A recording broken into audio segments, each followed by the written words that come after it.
Bonjour et bienvenue à toutes dans 10 minutes de mode et beauté. Aujourd'hui, je vous propose une rencontre avec 3 jeunes femmes qu'on surnomme les révolutionnaires. Elles refusent le diktat du cheveu lisse et encouragent les femmes à accepter leurs cheveux au naturel. Pour la représentation, c'est par ici. Bonsoir les filles. Bonsoir Linda. Est-ce que vous pouvez vous présenter ? Donc je vous présente Alicia, Leïla, moi c'est Sophia et on a notre copine Delphine aussi qui fait partie du groupe Révolutionnaire. Donc on a une chaîne YouTube où on prodigue des conseils capillaires. Ouais. Et voilà, on donne des conseils pour les cheveux bouclés, pour aider les filles à retrouver leur vraie nature de cheveux. Alors dans Révolutionnaire, il y a révolution capillaire. Pourquoi ? Qu'est-ce que ça signifie ? Quel est le message ? On a voulu ce nom-là parce que c'est une révolution dans le sens où voilà, 90% des filles qui ont les cheveux bouclés, on a tendance à les lisser, à vouloir... Comme c'est le cas pour moi, ouais. Ouais. Voilà, c'est une question d'habitude en fait. On nous dit tout le temps que c'est plus facile, que c'est ce qu'il faut faire et du coup tout le monde le fait. Et nous on veut aller à contre-courant en fait et se dire que non, c'est pas la seule issue possible. Mais pourquoi ? Qu'est-ce qui vous a poussé, vous, personnellement, à vous dire mon fer à lisser, je le range dans le placard, je veux plus ressembler à ces modèles qu'on me montre ou impose dans les pages des magazines ? Parce que finalement, nos cheveux étaient toujours abîmés. À force de les lisser, les pointes étaient abîmées, cassées. Donc, on avait des cheveux lisses, mais moches. Donc, un jour, on s'est dit, je pense, chacune de nous, qu'au lieu de les avoir lisses et moches, pourquoi pas essayer de sublimer sa vraie nature, son naturel. Et donc, on a créé les Révolutionnaires. Donc du coup, sur votre chaîne YouTube, vous donnez des conseils pour entamer un retour vers le naturel.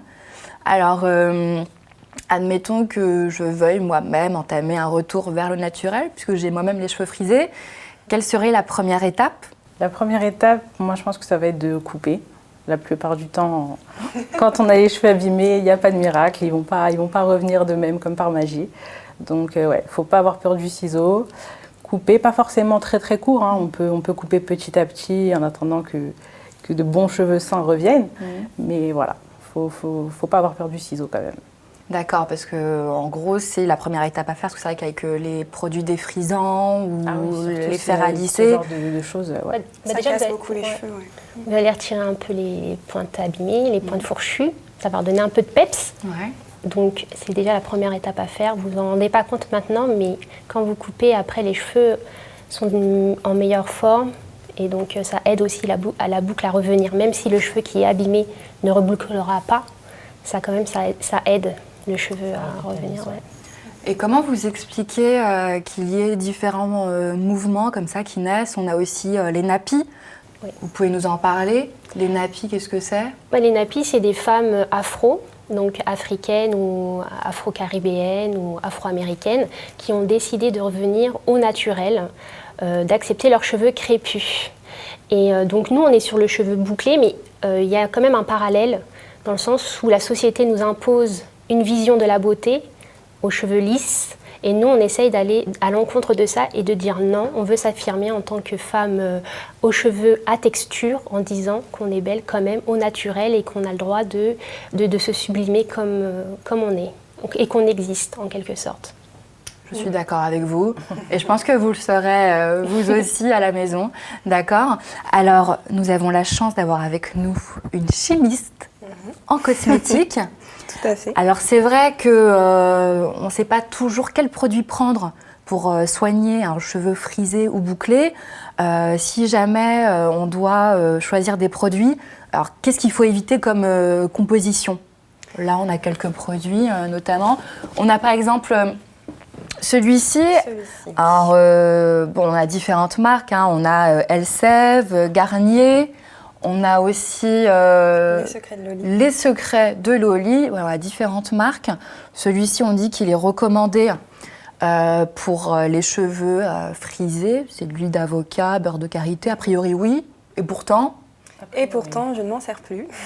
Pourquoi ? J'étais très fan de cette gamme, c'est vrai, avant, mais en m'intéressant au produit, à sa composition, déjà on voit qu'en deuxième position, il y a des sulfates.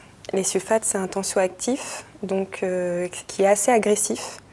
Et en fait, nos cheveux restent quand même plus fragiles qu'un cheveu raide qui va être très enrichi en sébum, etc. Et donc, résultat, en fait, on va éviter les produits trop agressifs.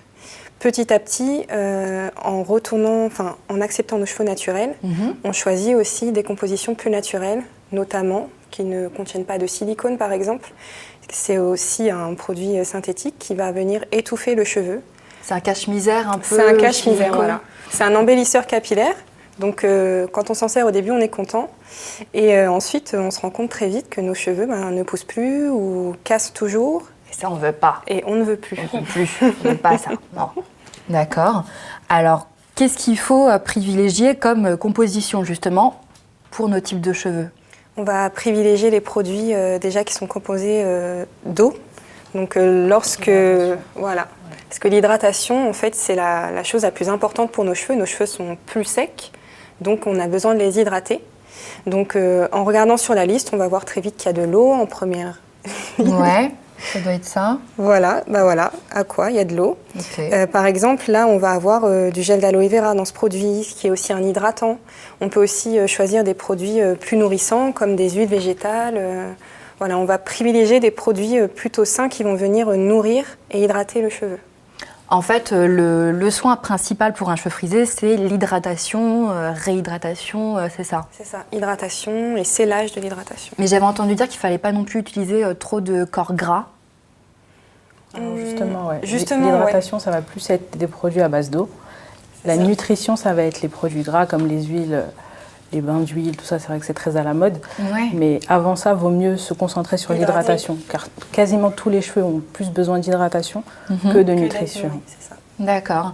Et alors, du coup, je pensais à quelque chose, je ne sais pas si vous vous souvenez, mais c'est Audrey Pulvar, lorsqu'elle est devenue rédactrice en chef des Inrocks. Elle a réalisé une interview et la photo dans le papier, alors elle avait ses cheveux naturels. Et ça a fait une espèce de polémique. Ça vous dit quelque chose? Oui, on s'en souvient bien. Qu'est-ce que vous en pensez de ça?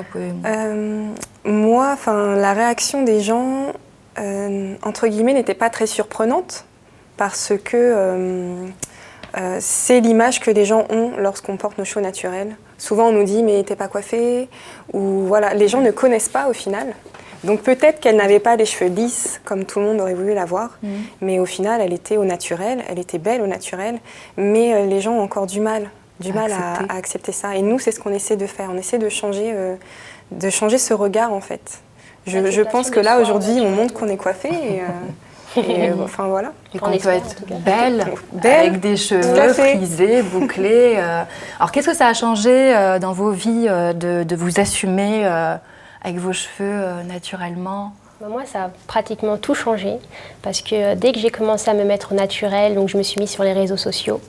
Maintenant, ça a pris un certain engouement. Déjà, on s'est rencontrés grâce à ça, grâce aux réseaux sociaux, en échangeant.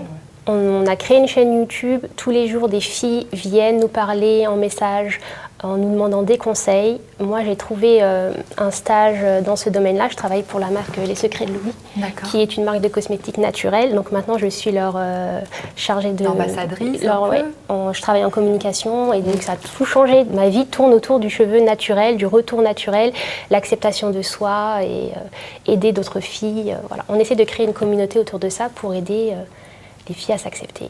Et à se sentir mieux du coup. Mieux dans leur peau, à avoir confiance en elles. Merci beaucoup d'avoir été avec nous. Merci à vous. Merci. Bon, j'espère que vous allez peut-être pas jeter, mais ranger pendant quelques temps votre fer à lisser dans le placard. Moi, en tout cas, je m'engage à le faire pendant quelques temps. Après, c'est vrai qu'on peut toujours, de temps en temps, se lisser les cheveux, mais dès lors que c'est pas imposé par les autres, en fait. Il faut que ça vienne de notre propre initiative. Pour changer de tête de temps en temps. Bon. On compte sur vous, alors, pour suivre le mouvement des révolutionnaires. Et puis, je vous dis à très vite au prochain numéro. Merci beaucoup. Ciao, ciao.